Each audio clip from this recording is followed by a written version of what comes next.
অবশেষে বাতিল হওয়া ভোটারদের জন্য নির্বাচন কমিশন থেকে এক বিরাট খুশির খবর চলে এসেছে। আপনি কি আপনার নাম ডিলিট তালিকায় দেখে চিন্তিত ছিলেন? আপনার নাম কি ট্রাইব্যুনালে বা এসআইআর সাপ্লিমেন্টারি তালিকা থেকেও ডিলিট হয়ে গেছে? তবে একদম ঘাবড়াবেন না। আজ আমি আপনাকে এমন দুটি কাগজের কথা বলবো যা রেডি রাখলে আপনার নাম আবারও ফাইনাল লিস্টে ফিরে আসবে। দেখুন, এসআইআর এর চূড়ান্ত তালিকার সময় অনেকের নাম আন্ডার অ্যাডজুডিকেশন ছিল বা সরাসরি ডিলিট করে দেওয়া হয়েছিল। আপনারা অনেকে আপিল করেছেন, কাগজপত্র জমা দিয়েছেন, কিন্তু তবুও অনেকের নাম সাপ্লিমেন্টারি তালিকাতেও ওঠেনি। কিন্তু এখন বিশেষ ট্রাইব্যুনালে প্রাক্তন বিচারপতিদের তত্ত্বাবধানে ভেরিফিকেশন চলছে। আপনাদের জন্য বড় খবর হলো, কমিশন জানিয়েছে আপনার নাম ততক্ষণ বাতিল করা হবে না যতক্ষণ না আপনাকে নোটিশ দিয়ে জানানো হচ্ছে কেন আপনার নাম কাটা গেল। অনেকেই ভয়ে আছেন যে আমরা কি দেশের নাগরিক হিসেবে মর্যাদা পাব না।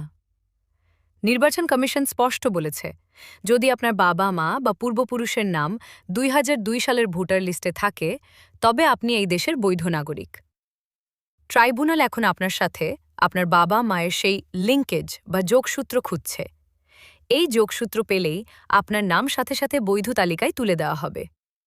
এখন প্রশ্ন হল, আপনাকে ঠিক কোন দুটি কাগজ রেডি রাখতে হবে? ১. প্রথমত, ২০০২ সালের লিস্টে আপনার বাবা মায়ের নাম থাকা সেই নথির কপি। ২. দ্বিতীয়ত, নির্বাচন কমিশনের নির্দেশিত ১১টি নথির মধ্যে আপনার নিজের যে কোনো একটি বৈধ প্রমাণপত্র। কমিশনারের তরফ থেকে জানানো হয়েছে, শুধুমাত্র এই দুটি কাগজ সঠিকভাবে দেখাতে পারলেই আপনার নাম চূড়ান্ত তালিকায় উঠতে ১০০% বাধ্য। যদি আপনারা নতুন করে ৬ নম্বর ফর্ম ফিল আপ করেন, তবে মনে রাখবেন, আগেরবার যে ডকুমেন্টস দিয়ে রিজেক্ট হয়েছিলেন সেগুলো আর দেবেন না। এবার নতুন এবং সঠিক ডকুমেন্টস নিয়ে হেয়ারিংয়ে যান। আশা হারাবেন না বন্ধুরা, আপনার অধিকার আপনার কাছেই থাকবে। তথ্যটি ভালো লাগলে লাইক দিন এবং অন্যদেরও জানার সুযোগ করে দিতে ভিডিওটি শেয়ার করুন।